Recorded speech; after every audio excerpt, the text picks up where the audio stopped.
Ikut om, tante, ikut. Rengekan Citra membuat aku dan Mas Raffi saling pandang. Sungguh, aku tidak tega meninggalkan Citra. Ingin rasanya aku membawa dia bersama kami. Namun, Mas Rafa tidak memberikan izin. Dia pun tidak ingin jauh dari putrinya yang sering ditinggal bekerja.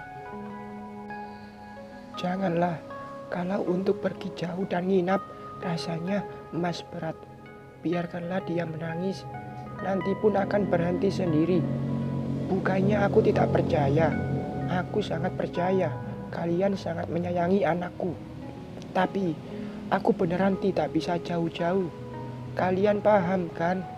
Aku dan Mas Raffi hanya bisa pasrah saat Mas Rafa tidak memberikan izin pada kami. Sebagai orang tua, Mas Rafa pasti sangat mengkhawatirkan Citra. Dan aku mengerti perasaannya. Akhirnya, aku dan Mas Raffi harus rela melihat Citra merengek dan menangis, ingin ikut bersama kami. Sayang, tante sama om perginya jauh. Citra di sini saja ya. Nanti tante bawakan kelomang. Kelomang apa tante? Tanya Citra di sela tangisnya. Kelomang itu siput laut yang bisa jalan. Pokoknya, kalau Citra tidak nangis, nanti tante bawakan. Rumah kelomang bisa diwarnain loh. Kita warnai bareng-bareng kalau tante sama om sudah pulang. Oke? Tapi, mau ikut? Air mata Citra kembali meluncur deras di dalam dekapan mama. Aku menahan air mata yang hampir jatuh. Berat sekali meninggalkan Citra.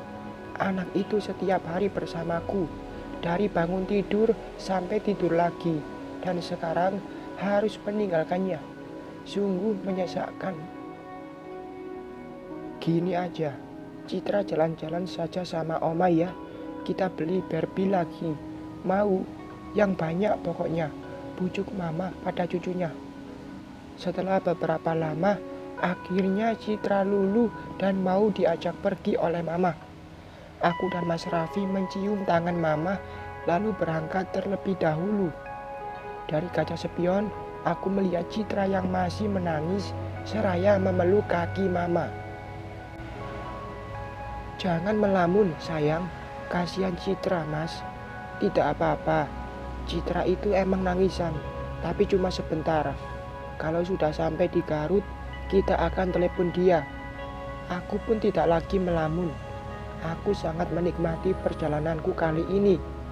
Entah karena sudah terbiasa dengan kendaraan mobil, aku pun tidak mabuk lagi saat melewati jalanan gunung gelap yang terkenal dengan kabut tebal dan jalanan yang berkelok-kelok. Mual gak? Enggak mas, aman, ucapku seraya nyengir. Bagus, sudah biasa ya.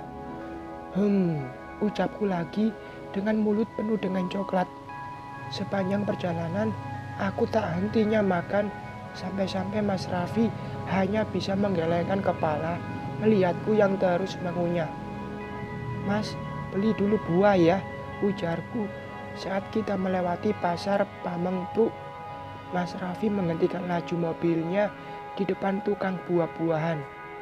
Ia membeli beberapa macam buah, lalu kembali melajukan mobilnya. Bayangan ibu sudah terekam jelas di pelupuk mata. Jarak rumah pun semakin mendekat. Sebentar lagi aku akan sampai di kampung halamanku. Pantai sayang, heulang, ucapku, mengingat setiap tempat yang kami lewati. Pantai Santolo, Pantai Karangpapak. Aku semakin tidak sabar. Aku semakin dekat dengan rumah. Seneng banget yang pulang kampung, ejek Mas Raffi yang terus fokus pada jalanan. Aku hanya terkekeh seraya menutup mulut.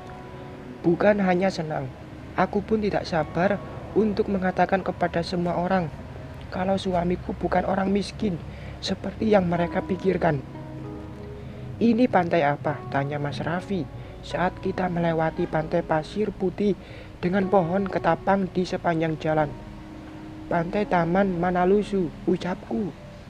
Mas Raffi terkekeh melihatku bahagia. Dia pun ikut bahagia. Terlihat dari tawanya yang begitu lepas. Itu ada plang di sebelah kiri. Jalan kemana? Tanya Mas Raffi. Ke pelabuhan Cimari, Muara. Kalau yang itu tunjuknya ke sebelah kanan. PT Condong Garut. Itu jalan ke perkebunan sawit. Mas Raffi sengaja memelankan laju mobilnya. Seraya terus bertanya. Sepertinya dia memang sengaja. Biar aku terus berceloteh. Mataku sedikit mengembun saat melihat bangunan besar yang berdiri kokoh di pinggir jalan. Restoran Ah Yusuf, di mana dulu aku mengais rezeki. Dadaku berdetak kencang saat semakin dekat dengan tempat tinggalku, rumahku, tempat kelahiranku.